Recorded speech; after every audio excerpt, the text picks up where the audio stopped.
পৰিৱৰ্তনৰ পৰা পৰিত্ৰাণ বিচাৰি সম্প্ৰতি জনতাৰ হাহাকাৰ।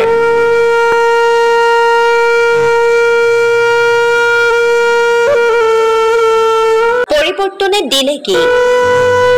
পৰিৱৰ্তনে কাঢ়ি নিলে কি? পৰিৱৰ্তন পাঁচটা আখৰৰ এটা শব্দই জনতাৰ বুকুত তুলিছিল এক অনামী স্পন্দন। বছৰ ধৰি খৰাং বুকুখন তিয়াই এদিন বৰষা নামিব, প্ৰতীক্ষাৰ অন্ত পৰিব। ঘামে তিতা দেহটো ধুৱাই এযোৰ নতুন পোছাক পিন্ধিব জনতাই। কিন্তু এয়া হল কি? এয়াটো নাছিল পুৱতি নিশাৰ সপোন, এয়া আছিল বাস্তৱ। বৰ্ষজোৰা আকাংক্ষাৰ অন্ত পেলাই স্বপ্নাতুৰ জনতাৰ খৰাং বুকুখন তিয়াবলৈ আজি পৰিৱৰ্তনৰ বৰ্ষা নাহিল।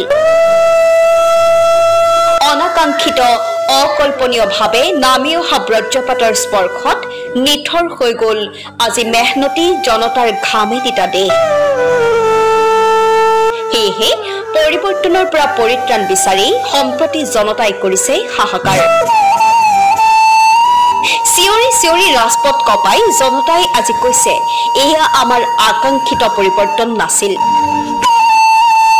ৰদে পুৰা দেহাৰেই আমি জীয়াই থাকিব বিচাৰো, বজ্ৰপাতৰ স্পৰ্শ আমাক নিদিবা।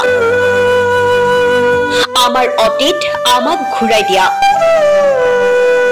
ক্ষমতাৰ ৰাগেত মাতাল অন্ধ কলা ৰাজনীতিকেই আজি দেখিছেনে বিষণ্ণ জনতাৰ তপ্ত লুটুক? শুনিছেনে হেৰুৱাৰ বেদনাৰে আৰ্তনাদ কৰা সহস্ৰ জনতাৰ হিয়া ভঙা কান্দোন? News desk report, Assam live 7।